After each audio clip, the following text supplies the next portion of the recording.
Oke guys, kali ini kita akan bahas mengenai saham Bank Bukopin. Ini adalah sebetulnya namanya bukan Bank Bukopin ya, tapi sudah ganti karena ganti kepemilikan. Ini sesuai dengan permintaan. Oke, kita sekarang mau lihat posisi Bank Bukopin itu ada di mana. Ini saya sudah shortkan di sektor finansial ya. Sektor finansial. Ini adalah saya short berdasarkan 1 bulan. Nah, ini sudah saya 1 bulan dan ini adalah kenaikannya. Kita lihat di sini Bank Bukopin apakah ada. Ini di sektor finansial semua papan ya. Nobu Bevin tidak ada. Kita cek kenaikan dalam 1 minggu, 7 hari atau 1 minggu ya. Berubah, kita short, tunjukkan 1 minggunya. Nah ini 1 minggu, BBKP ada di peringkat 5. Kenaikannya selama 1 minggu itu sudah 12,25% ya, cukup besar gitu. Lumayan juga. Kita cek 1 hari kemarin. Ini sekarang saya bikin hari Jumat ya. Hari Jumat tanggal berapa? Hari Jumat inilah pokoknya. Nanti saya tulis tanggalnya. Saya enggak. Oke, kita cek lagi di 1 hari. 1 hari tadi BPKB ternyata minus dia 0,87. Nah, kita sekarang short ulang di kenaikan 7 hari, pasti nggak ada di sini positif semua. Kita short dari yang terjelek sekarang. BBKP ada di peringkat 16, dia termasuk yang 16 papan bawah yang terjelek 0,87. Ini saya sudah short, saya abaikan yang kapitalisasi di bawah 1 triliun ya, karena saya anggap bahwa kapitalisasi pasar di bawah 1 triliun itu perusahaan yang nggak layak beli gitu. Jadi saya abaikan. Dia ada di 087. Gambarnya di BBKP. Ini ada di 4 ya, grup 4. Saya cek dulu grup 4. Nanti muncul di sini. Ini baru update ya. Tadi belum update. Karena ini data online, jadi grafiknya emang akan berubah sendiri sesuai dengan data yang kita pilih-pilih di sini. Ya, bagus kan? Ini bikinan gue, tahu lu? Nah, kita lihat nih ya, BPKP itu selalu dibawa dalam 6 bulan ya, ada di teritori negatif terus. Dia ada di minus, dan dia mulai naik. Kita cek sekarang fundamentalnya gitu ya. Jadi kenaikan seminggu ini sebetulnya Bank Bukopin. Inilah yang saya sebut tadi di depan ya. Ganti nama. BBKB itu sudah ganti nama, tapi belum diupdate sama online karena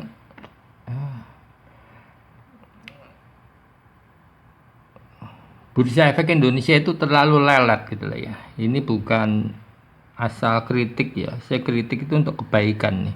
Kalau kayak gini aja nggak diupdate gitu ya. Nah, kita buktikan sekarang. Ini asing juga jadi lambat update-nya karena Bursa Efek Indonesia sendiri juga sangat lambat. Ini kita cek. Ada yang tahu? Ini ya, ini dari websitenya itu ya, Bursa Efek Indonesia. BBHI Bank Harda itu sudah beberapa minggu lalu namanya ganti jadi Bank Alo. Ini di Bursa Efek Indonesia masih ditulis sebagai Bank Harda. Akhirnya ya error kalau saya masukkan di sistem saya, dia akan di reject, akhirnya tulisannya kayak gini. Gini. Ini lihat Bank Harda, tetap Bank Harda namanya. Kalian bisa tahu sendirilah kerjanya gitu gimana ya, manajernya itu ya, nggak care dengan hal yang kayak gini. Ini ibaratnya ya, dia jualan mie goreng acarnya busuk gitu, nggak tahu dia gitu. Nah, akhirnya saya mesti ganti nama but update not update online gitu. Coba ganti SMMI gitu ya. Nah, dia benar sinar multi alterta gitu. Tapi kalau diganti ke ini BPKB, karena emang asing nggak belum update, karena kenapa ya, update seperti Bang Hada tadi loh, sudah berlama gitu nggak diupdate gitu, nggak tahu kerjaannya apa aja tuh. Oke, langsung saja, kita nggak usah ngerumpiin Bursa Efek Indonesia ya, memang kayak gitulah. Sebetulnya kita ini kecewa dengan sistem yang ada di Indonesia ini ya, kayak gitu ya. Ya,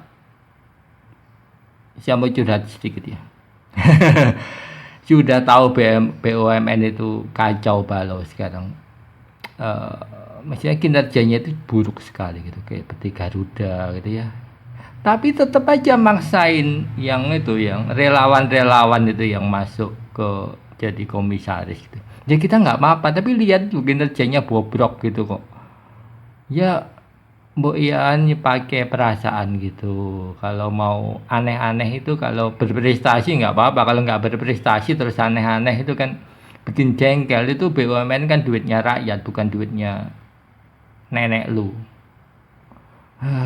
Ya seperti itulah. Kita tahu sendiri. Nanti susahnya itu ya. Kalau kritik kayak gini dianggap pencemaran nama baik gitu. Wah, itu kan susah ya. Gimana mau maju gitu ya, kalau kerja nggak becus dikritik pencemaran nama baik. Oh my lord. Oke lah, kita abaikan aja lah, biarin mereka yang, saya bukan pendukung si A atau si B gitu ya, saya tetap nyoblos lah pemilu daripada golput juga nggak bagus. Tapi ya memang kayak gitu ya, susah ya, mau diperbaiki dari mananya gitu juga susah. Kampanye sama kenyataan tuh kadang beda. Kadang saya juga kasihan yang Pak Jokowi. Pak Jokowi kan nggak mungkin juga ngurusin semua yang tetek bengek BUMN kecil-kecil gini ya, nggak ngurusin sampai detail-detailnya. Tapi ya mbok ya, para pembantunya itu tahu gitu loh, presidennya keringetan, presidennya belusukan sampai kemana-mana di ujung Indonesia, dan presidennya bukan kolektor Ferrari gitu. Mbok Yao kalau kerja ini yang pakai perasaan dikit gitu loh. Oke. Saya jadi kampanye. Oke, ini memang curhat saya yang memang gemes sekali sebetulnya melihat kayak gini-gini ini ya, kayak nggak ada orang pinter gitu aja loh ya. Jangan kayak gini lah, misalkan, oh tapi gitaris itu bla bla bla bla bla bla ya. Track recordnya dibikin-bikin setelah dipilih. Oh my lord, boy ya jangan gitulah, udah nggak pantas gitu loh, kayak gitu-gitu itu. Gitu kan, memanipulasi seolah-olah kita ini goblok-goblok amat. Emang nggak ada itu lulusan-lulusan UI, lulusan-lulusan ITB, lulusan yang mereka yang berkarir di internasional untuk bisa menjadi komisaris gitu, daripada gitaris. Concernnya aja beda loh ya. Kita nggak mau nutup mata gitu ya. Oh kadang gitaris itu juga bisnismen dan sebagainya. Oke, tapi ini perusahaan bukan perusahaan kecil mas bro. Buktinya itu loh, BUMN kamu itu hancur gitu loh. Itu utangnya itu BUMN kekaryaan tuh kayak apa gitu loh. Mbok ya insaf gitu loh. Jangan bikin yang aneh-aneh gitu loh. Ya bener nggak? Tapi ya memang kayak gitulah. Di sisi lain ada orang yang mengumpulkan dana masyarakat gitu, apapun alasannya gitu ya. Sebetulnya di peraturan OJK ya, yang saya tahu itu, mengumpulkan dana masyarakat itu harus izin gitu loh, karena ya gimana pun juga itu kan dana masyarakat, nggak bisa atas nama ya, memang selama ini nggak itu ya. Tapi kalau ada orang yang kritik, oh itu dananya kemana, coba di share dong, bukti transfernya ya di share aja lah, jangan malah baper gitu. Gitu loh. Jadi dua sisi memang pusing gitu. Kita sebagai orang awam gitu ya, melihat kelakuan-kelakuan yang baperan kayak gitu. Sekarang ini apa juga eh, perangnya itu di medsos gitu ya. Kalau orang ngomong kayak gini nanti diserang habis-habisan. Aduh, susah memang. Oke, langsung saja kita ke BPKB. Saya kelamaan gara-gara inilah. Gara-gara ganti nama Patnot update online. Saya benar-benar gemes gini. Kerjaannya apa aja gitu. Kalau saya jadi atasannya sudah saya pecat gitu. Iya, pecat. Ya dia selama ini kerjanya apa, kalau yang detail-detail gini aja nggak ngeh gitu loh. Kerjanya di Bursa Efek Indonesia, pikirannya di mana gitu, di tempat prostitusi atau di mana gitu. Ya kayak gini-gini ini di kantor nggak mikirin kerjaannya, mikirinnya mungkin ceweknya atau apalah.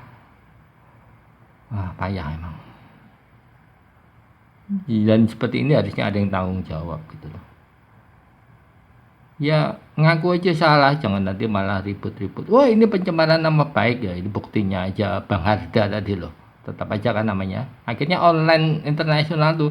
Terus terang ya, saya itu ambil data ini nggak langsung dari Bursa Efek Indonesia, dari data online internasional. Kenapa ya? Bursa Indonesia ini nyediain data apa sih? Data yang ecek-ecek itu sudah dimonetize sama suruh beli. Ya ampun, bagaimana mau profesional kayak gini, mata duitan gitu. Oke, langsung saja kita ke ini. Saya agak lama emosinya ya, melihat bangsa ini kayak gini emang emosi gitu loh. Kita bayar pajak, bayar apa itu kayaknya nggak ada apresiasinya gitu, ngerjain kerja asal-asalan gitu, asal dibayar gitu. Kalau nggak dibayar tuh protes di medsos rame gitu. Kalau tunjangannya turun protes ya, tapi kalau kerja kayak gini dikritik nanti marah. Duit rakyat mas bro.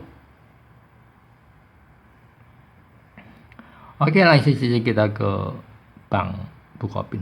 Bank Bukopin ya akuisisi 51% itu kelar di 16 September 2022. Kemudian investor saham retail nih, kalau kita lihat ya sekarang ini kinerjanya, revenue-nya turun, net income-nya turun, negatif. Memang sedikit membaik gitu ya di Maret. Tapi akuisisi ini sudah terjadi di 16 September.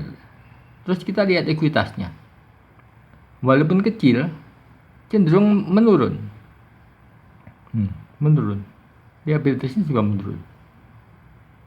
Dan ini menunjukkan bahwa ekuitas menurun ini belum ada penambahan modal segar ke institusi Bank Bukopin ini. Jadi walaupun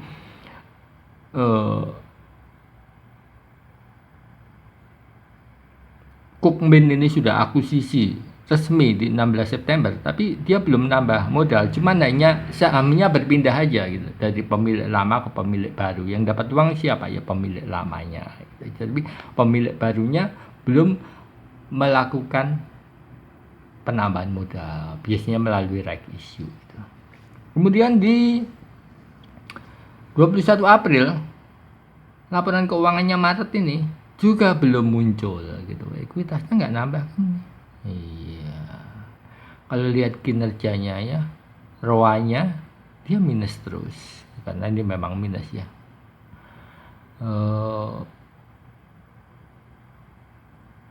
Manajemen fee-nya cukup besar dan biaya operasionalnya juga mahal. Jadi sebetulnya memang bank ini perlu banyak pembenahan gitu. Kalau kita lihat kapitalisasi pasarnya 14 triliun, dia ada di 1,8. Ini nggak murah-murah amat ya, di 1,8, tapi juga nggak mahal-mahal amat. Bisnya bank itu ada di 2, memang. Ini potensinya emang cukup bagus.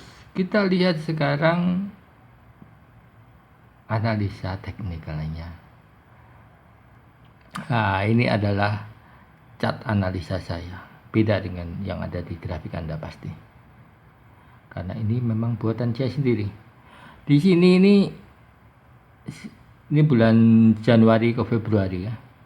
Ini sempat naik, kemudian turun lagi. Ini memang efek dari vaksin dan sebagainya, naik kemudian turun. Kenapa? Karena investor saham ini kecewa. Wah, ekuitasnya belum naik juga, kapan nih right issue?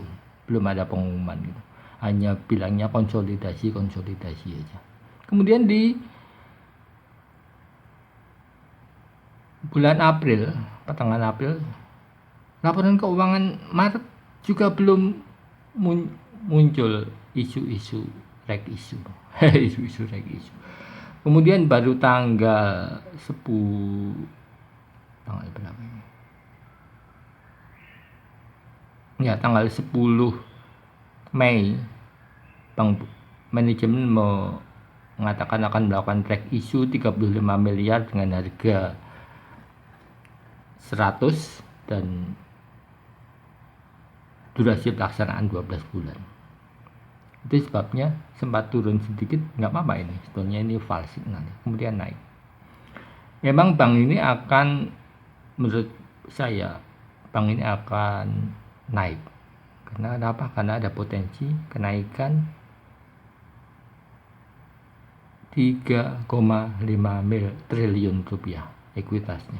Otomatis bank ini akan mulai bergerak setelah konsolidasinya selesai. Jadi konsolidasinya itu lama ya, dari September sampai ke Juni dia baru hampir 1 tahun baru melakukan rencana reg issue, dan ini adalah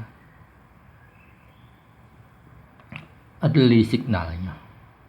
Kelihatannya ini early signal, dan rekomendasi saya bank ini akan buy, tapi di durasi agak lama gitu. Jadi kalau kalian ini termasuk yang safe gitu ya, nggak mau ambil pusing gitu ya, lama aja lah, tinggal pacaran dulu, nanti sebulan dilihat, 2 bulan dilihat, 3 bulan dilihat. Buy sekarang nggak apa-apa menurut saya.